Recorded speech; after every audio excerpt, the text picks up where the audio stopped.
आगामी महानगरपालिका निवडणुकांसाठी सगळेच राजकीय पक्ष सध्या कामाला लागलेले आहेत। जोरदार मोर्चे बांधणी देखील सुरू करण्यात आली आहे। नाशिकमध्ये महानगरपालिका निवडणुकीच्या आधी तपोवनामधील वृक्षतोडीचा मुद्दा हा गेल्या काही दिवसात चांगलाच तापलेला आहे।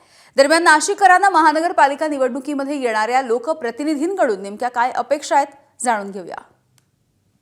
आगामी महापालिका निवडणुकीच्या अनुषंगाने सर्वच पक्षांकडून मोर्चे बांधणी सुरू केली आहे आणि त्यासोबत नाशिकमधले अनेक प्रश्न आता हे समोर येताना पाहायला मिळत आहे। निवडणुकीच्या पार्श्वभूमीवर अनेक महत्त्वाच्या प्रश्नांवर देखील आता जो तो नाशिककरांकडून आवाज उठवला जातोय। मी सध्या नाशिकमधले जे सामाजिक संस्थांमध्ये काम करणारे किंवा इतर पर्यावरणप्रेमी असेल विविध मुद्दे घेऊन अनेक वर्षांपासून काम करणारे नाशिककर आहेत, त्यांच्यासोबत बोलणार आहे। खरं तर काय अपेक्षा या नाशिककरांना आहे आगामी महापालिका निवडणुकीच्या अनुषंगाने जे नव्याने निवडून येणारे नगरसेवक असतील किंवा निवडून येणारा पक्ष असेल यांच्याकडनं काय नेमक्या अपेक्षा आहेत आपण त्या जाणून घेऊयात। खरं तर अनेक वर्षांपासून तू नाशिकमध्ये सामाजिक क्षेत्रामध्ये काम करते आहे, यंगेस्ट आहेत। काय तुझी अपेक्षा आहे नव्याने जे आता निवडणुका होणार आहे, निवडून येणारे नगरसेवक असतील किंवा पक्ष? खरं तर सगळ्या प्रश्नावर बोललं जातं पण युवकांच्या प्रश्नावर कधीच बोललं जात नाही आणि माझं तर तोच आहे की सगळ्यात पहिले तुम्ही युवकांवर लक्ष द्या, कारण की खूप मोठी बेरोजगारी नाशिकमध्ये वाढली आहे आणि जरी काही जॉब वगैरे काही करायचं असेल तर मुंबई पुणे किंवा मोठ्या शहरामध्ये शिफ्ट व्हावं लागतं युवकांना। आणि कुठे ना कुठे ही गोष्ट आहे की नाशिकमध्ये काही गोष्टींची कमी आहे, जसे की रस्ते। आपण म्हणतो की नाशिक डेव्हलप होते पण नाशिकमध्ये IT पार्क नाही, IT पार्क आणणं गरजेचं आहे। नाशिकमध्ये वाढती ट्रॅफिक खूप वाढते सध्या, तर ट्रॅफिकवर नियंत्रण करणं गरजेचं आहे। त्यानंतर क्लिनिंग नाही आहे, क्लिनिंग वर लक्ष दिलं पाहिजे। आणि आता 2027 मध्ये कुंभमेळा होणार आहे, तर कुंभमेळ्यासाठी देखील सगळ्या गोष्टींचं नियंत्रण केलं पाहिजे, कारण की असं म्हटलं जातं की 6 कोटी लोक येणार आहे कुंभमेळ्यासाठी। तर त्या पार्श्वभूमीवर सगळ्या गोष्टींवर लक्ष दिलं पाहिजे।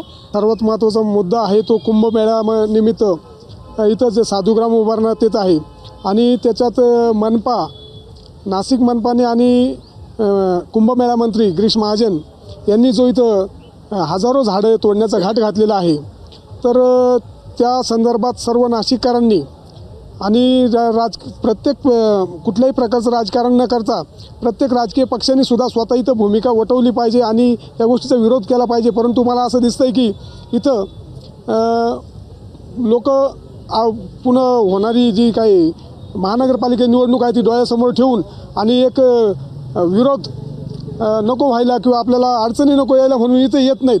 आज जर समजा या तपोवनातील झाडे जगले तर हे नाशिक जागणार आहे, पुढच्या काही पिढ्या जागणार आहे।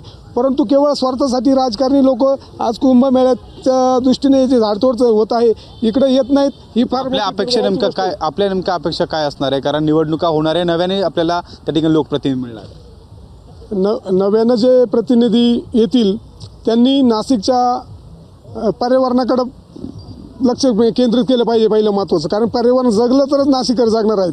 दुसरी गोष्ट इथं रोजगाराचा फार मोठा प्रश्न आहे आणि कॉन्ट्रॅक्टीकरण झाल्यामुळं सगळंच शाश्वती नाही कुणालाही कामाची, तर त्याच्यासाठी इथं चांगल्या कंपन्या आल्या पाहिजे।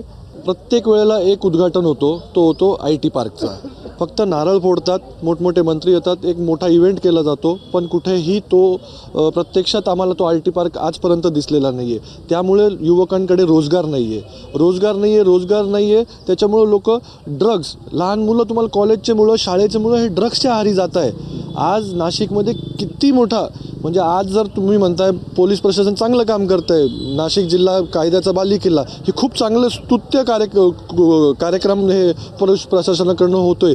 पण तुम्ही आज जर ही आपण तपोवनच्या भूमीवर आलेलो आहे, इथं जवळपास हजारो झाडं तोडणार आहे, पर्यावरणाचं नुकसान होणार आहे। ऑक्सिजन काय असतो याचं महत्त्व कुठून कळलं होतं आपल्याला? तर करोना काळात याच झाडांमुळं आपल्याला ऑक्सिजन भेटलं होतं।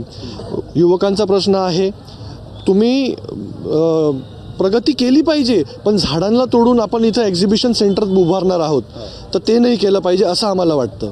मला स्वतः लो BP आणि मायग्रेनचा त्रास होता। डॉक्टरांनी मला इथे यायला लावलं होतं की इथे तुला मोकळा श्वास घेता येईल। हे जर झाडं तोडले गेले तर आपले आजी बाबा म्हणावं किंवा आपण स्वतः म्हणावं, आपल्याला मोकळा श्वास कसा भेटणार आहे?